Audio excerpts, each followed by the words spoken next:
இனிமையான நண்பர்களே, அன்புள்ளம் கொண்ட சொந்தங்களே, அனைவருக்கும் வணக்கம். கடலூர் மாவட்டம் புவனகிரி மஞ்சள் கொள்ளை பகுதியில் விடுதலை சிறுத்தைகள் நடத்திய அத்துமீறலுக்கு எதிராக பாட்டாளி மக்கள் கட்சி இறங்கி அடிக்க தயாரான பிறகுதான் விடுதலை சிறுத்தைகள் அடங்கி ஒடுங்கினார்கள். திமுக அரசு சம்பித்து வேடிக்கை பார்த்தது. வேடிக்கை பார்த்தது மட்டுமல்ல, வேண்டுமென்றே திட்டமிட்டு பாட்டாளி மக்கள் கட்சி சார்ந்தவர்கள் மீது வன்கொடுமை தடை சட்டத்தை, தவறான முறையில் அதிகார துஷ்பிரயோகத்தை உபயோகித்து பாமகவினரை பழிவாங்க முற்பட்டது. இதற்கு முன்பு பாமகவினர் மீது எப்படியெல்லாம் அவதூறுகளை விடுதலை சிறுத்தை கட்சி கிளப்பிக் கொண்டிருந்தது. குறிப்பாக மேல்பாதி திரௌபதி அம்மன் ஆலய விவகாரத்தில் பாட்டாளி மக்கள் கட்சியும் வன்னியர் சங்கமும் சற்று பொறுமை காத்த ஒரே காரணத்திற்காக வன்னியர் சமூகத்தின் மீது வள்ளுவர் கோட்டம் வரை போய் கொக்கரித்தார் விடுதலை சிறுத்தைகள் கட்சியின் தலைவர் திருமாவளவன். அவரோடு இணைந்து நின்று கொக்கரித்தார்கள் கம்யூனிஸ்ட் கட்சியை சார்ந்தவர்கள். பசும்பொன் பாட்டியன் என்கின்ற ஒரு நபர்.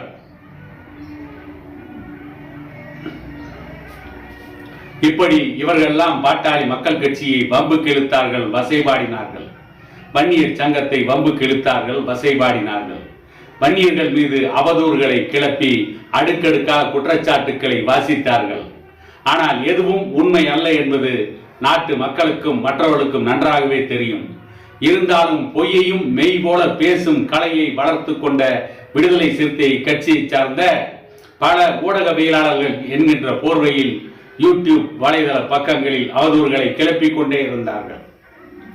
ஆனால் இன்றைக்கு என்ன நடந்தாலும் சரி, ஒரு அப்பாவி வன்னிய இளைஞரை கொடூரமாக தாக்கி கொலை வெறியோடு தாக்குதல் நடத்தியவர்களுக்கு எதிராக மஞ்சள் கொள்ளையில் இறங்கி கடுமையாக போராட பாட்டாளி மக்கள் கட்சி முன்வந்ததற்கு பிறகுதான் அடங்கி ஒடுங்கினார்கள். அதன் விளைவுதான் விடுதலை சிறுத்தைகள் கட்சியின் தலைவர் திருமாவளவன், அவருடைய கட்சியை சார்ந்த மகளிரணி பொறுப்பாளர் செல்வி முருகன் மற்றும் இன்னொரு பொறுப்பாளர் மீது நடவடிக்கை எடுத்து அவர்களை 3 மாதம் கட்சியை விட்டே சஸ்பெண்ட் செய்தார். இது இன்றைக்கு நடந்திருக்கின்ற புதிய நிகழ்வல்ல. ஒவ்வொரு முறையும் பாட்டாளி மக்கள் கட்சியின் மீது அவதூறுகளை கிளப்புவார்கள். குற்றத்திற்கு காரணமானவர்கள், தவறுக்கு காரணமானவர்கள் விடுதலை சிறுத்தைகள் கட்சியை சார்ந்தவர்கள். ஆனால் பழியை பாட்டாளி மக்கள் கட்சியின் மீது போட்டு இவர்கள் வாயிலிய பேசிவிட்டு இவர்களை உத்தம சிகாமணிகளாக காட்டிக்கொண்டு நாட்டு மக்களை ஏமாற்ற முயன்று கொண்டே இருந்தார்கள். ஆனால் இந்த மஞ்சள் கொள்ளை விவகாரத்தில், வன்னிய இளைஞர் செல்லதுரை தாக்கப்பட்ட விவகாரத்தில் நாட்டு மக்களுக்கு உண்மை நன்றாகவே தெரிந்துவிட்டது. இப்படித்தான் தருமபுரி நாயக்கன் கொட்டாய் பகுதியில் ஏற்பட்ட பிரச்சனையில் வன்னியர்களின் மீதும் வன்னியர் சங்கத்தின் மீதும் அன்றைக்கு வன்னியர் சங்கத்தின் தலைவராக இருந்த அண்ணன் காடுவெட்டி குரு அவர்கள் மீதும் அபாண்டமான பழியை சுமத்தினார்கள். ஆனால் நீதிமன்றம் வன்னியர்கள் யாரும் குற்றவாளி இல்லை என்று சொல்லிவிட்டதற்கு பிறகு அதை பற்றி எந்த ஊடகங்களும் எழுதவில்லை, விடுதலை சிறுத்தைகள் கட்சியை சார்ந்தவர்களும் பேசவில்லை. இன்று வரை அந்த நாயக்கன் கொட்டாய் பிரச்சனையில் வன்னியர் மீதே பலியை போட்டுக்கொண்டு அபாண்டமான பொய் பிரச்சாரத்தை கட்டவிழ்த்து விட்டுக் கொண்டிருக்கிறார்கள். இப்படி தொடர்ந்து வன்னியர்களுக்கு எதிராக செயல்படுவதையே திருமாவளவன் வாடிக்கையாக கொண்டிருக்கிறார். அவரை தூண்டிவிடுவதிலே திமுக முன்னிலை வகிக்கிறது. ஆக இவர்கள் என்ன நினைக்கிறார்கள்? வன்னியர்களை தமிழ்நாட்டிலே அழித்து ஒழித்து விட வேண்டும் என்று நினைக்கிறார்களா? நிச்சயமாக தமிழகத்திலே வன்னியர்களை அழித்து ஒழித்து விட முடியாது. இது வெட்ட வெட்ட தலைக்கின்ற பெரும் படை. இந்த படை அமைதியாக இருக்கின்ற வரை இவர்களுக்கு நல்லது. இந்த படை அமைதியை இழந்துவிட்டு களத்திலே இறங்கி அடிக்க ஆரம்பித்து விட்டால், மஞ்சள் கொள்ளை பகுதியில் இப்போது விடுதலை சிறுத்தைகள் கட்சியும் திமுகவும் எப்படி அமைதியாக அடங்கி ஒடுங்கி நிற்கிறார்களோ அதுபோல் அனைவரும் அடங்கி ஒடுங்கி நிற்க வேண்டிய காலம் நிச்சயமாக வந்துவிடும்.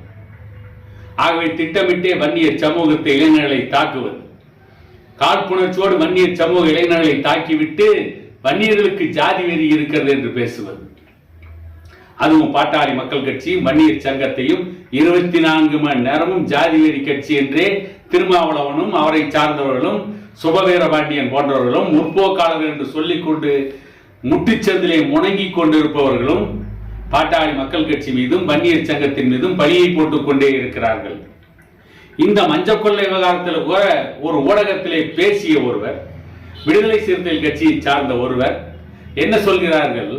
பாட்டாளி மக்கள் கட்சி செல்லதுரை என்கின்ற அந்த இளைஞரை தாக்கியவரை கைது செய்யுங்கள் என்று போராடலாம். ஆனால் ஏன் விடுதலை சிறுத்தைகள் என்று சொல்கிறார்கள்? அந்த வன்னியர் சமூகத்து இளைஞர் செல்லதுரையை தாக்கியது விடுதலை சிறுத்தைகள் கட்சியிலே இருப்பவர்கள், தலித் சமூகத்தை சார்ந்தவர்கள். விடுதலை சிறுத்தைகள் கட்சியிலே அங்கம் வகிப்பவர்கள் வன்னியர் சமூகத்து இளைஞரை தாக்கினால் விடுதலை சிறுத்தைகள் கட்சியை சார்ந்தவர்கள் தாக்கினார்கள் என்று சொல்லக்கூடாதாம். எப்படிப்பட்ட ஒரு அயோக்கியத்தனமான பிரச்சாரம், எப்படிப்பட்ட ஒரு மொள்ளமாரித்தனமான முன்னெடுப்பு! வன்னியரை தாக்கி இருக்கிறார்கள், தாக்கியவர்கள் விடுதலை சிறுத்தைகள் கட்சியை சார்ந்தவர்கள். அவர்கள் மீது நடவடிக்கை எடுக்க சொல்லி பாட்டாளி மக்கள் கட்சி போராடக்கூடாதாம். வேண்டுமானால் செல்லதுரை என்கின்ற இளைஞரை தாக்கியவர்களை கைது செய்யுங்கள். எப்படி? இவர்கள் எதை வேண்டுமானாலும் செய்வார்கள், யாரை வேண்டுமானாலும் தாக்குவார்கள். ஏனென்றால் விடுதலை சிறுத்தைகள் கட்சி விமர்சனத்துக்கு அப்பாற்பட்டது. அங்கே இருப்பவர்கள் யோக்கிய சிகாமணிகள், உத்தம புத்திரன்கள், சத்திய சீலன்கள். இவர்களை பற்றி பேசக்கூடாது, விடுதலை சிறுத்தைகள் கட்சியை பற்றி பேசக்கூடாது. பேசினால் எதை வேண்டுமானாலும் சொல்லுவது, வன்னியர்கள், வன்னியர்கள் ஜாதி வெறியர்கள் என்றெல்லாம் வேண்டுமென்றே திட்டமிட்டு அவதூறை கிளப்புவது. இதே எங்காவது ஒரு வன்னியர் பாட்டாளி மக்கள் கட்சியிலேயோ வன்னியர் சங்கத்திலோ உறுப்பினராக இல்லாத ஒருவர் ஏதேனும் ஒரு தவறு செய்துவிட்டால் அடுத்த நிமிடம் வன்னியர் சங்கம், பாட்டாளி மக்கள் கட்சி என்று கூப்பாடு போடுவார் திருமாவளவன். அவருடைய தொண்டரடி பொடி ஆழ்வார்கள் எல்லாம் அடுத்த நிமிடம் பாமகவுக்கு எதிராக, வன்னியர் சமூகத்துக்கு எதிராக பேசுவார்கள்.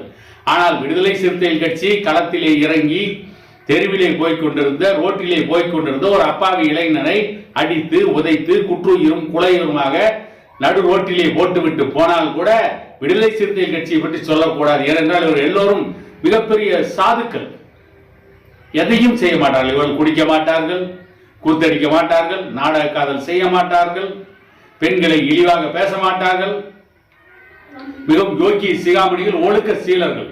ஆகவே இவர்களை பற்றி பேசக்கூடாது. இவர்கள் படிப்பதே ராமாயணம், இடிப்பது பெருமா கோயில், அத்தனை அயோக்கிய தலைமும் செய்து கொண்டிருக்கிறார்கள். ஒரு வன்னிய இளைஞரை அடாவடி தரவாக தாக்குகிறார்கள்.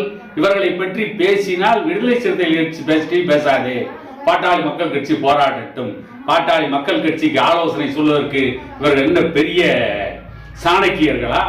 இந்த சாக்கடை எல்லாம் பாட்டாளி மக்கள் கட்சிக்கு ஆலோசனை சொல்லக்கூடாது என கூறிக்கொண்டு இன்னொரு காணொலியில் உங்களை சந்திக்கும் வரை உங்களிடமிருந்து விடைபெறுவது உங்கள் எடப்பாடி துரைசாமி.